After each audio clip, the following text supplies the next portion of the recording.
पतंग थुंग थुंग रोज सुबह अपनी पुरानी ठेला गाड़ी धकेलते हुए गांव गांव घूमता था। उसकी ठेला गाड़ी पर रंग बिरंगी पतंगें सजी रहती। वह ऊंची आवाज में पुकारता और बच्चे दौड़कर उसके पास आ जाते। कोई लाल लेता, कोई नीली, कोई लंबी पूंछ वाली। लेकिन दिन भर की मेहनत के बाद भी उसकी कमाई बहुत कम होती। शाम को जब वह अपने छोटे से टूटे घर में लौटता तो चूल्हा कई बार ठंडा ही मिलता। अकेला बैठकर सूखी रोटी खाता और छत की तरफ देखता रहता। उसके जीवन में कोई अपना नहीं था, ना बीवी ना बच्चा, बस वह और उसकी पतंगे। एक दिन धूप बहुत तेज थी। पूरे दिन में मुश्किल से 2 पतंग बिकी। थका हारा थुंग थुंग गांव के बाहर एक सुनसान तालाब के किनारे जाकर बैठ गया। हवा भी जैसे थम सी गई थी। वह चुपचाप पानी में कंकड़ फेंक रहा था। उसकी आंखों से आंसू निकल पड़े। हे ऊपर वाले, कब तक ऐसे चलेगा? क्या मेरी किस्मत में बस यही लिखा है? उसी समय तालाब का पानी अचानक गोल गोल घूमने लगा। पानी के बीच से एक तेज रोशनी निकली और उसमें से एक बूढ़ा साधु प्रकट हुआ। उसकी लंबी दाढ़ी थी और आंखों में अजीब चमक। थुंग थुंग डर के मारे पीछे हट गया। साधु मुस्कुराया और बोला, डर मत, मैं इस जल का रक्षक हूँ। तेरी मेहनत और सच्चाई ने मुझे यहाँ आने पर मजबूर किया है। ये कहकर साधु ने अपनी हथेली खोली। उसकी हथेली में एक छोटी सी पीतल की घंटी थी। यह लो, जब सच्चे मन से इसे बजाओगे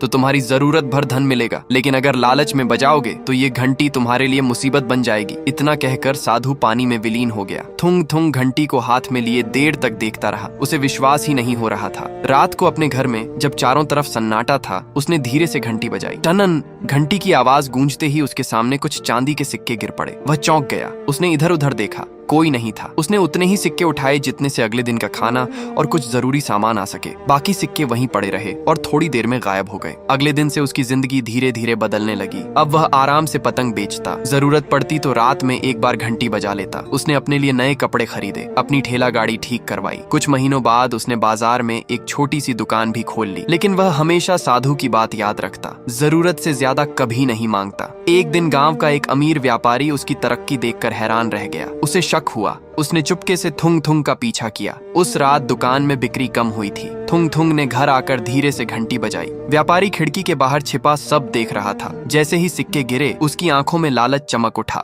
रात गहरी होने पर जब थुंग थुंग सो गया, व्यापारी चुपके से घर में घुसा और घंटी चुरा ले गया। अपने घर पहुंचकर उसने दरवाजे बंद किए और जोर जोर से घंटी बजाने लगा। टनन टनन टनन! अचानक आसमान काला पड़ गया। कमरे में तेज हवा चलने लगी। फिर सिक्कों की जगह बड़े बड़े लोहे के टुकड़े बरसने लगे। व्यापारी घबरा गया, लेकिन तब तक देर हो चुकी थी। भारी लोहे के टुकड़ों के नीचे दबकर वह जमीन में धंसता चला गया। सुबह जब गांव वाले वहां पहुंचे तो जमीन में एक बड़ा गड्ढा था और घंटी गायब थी।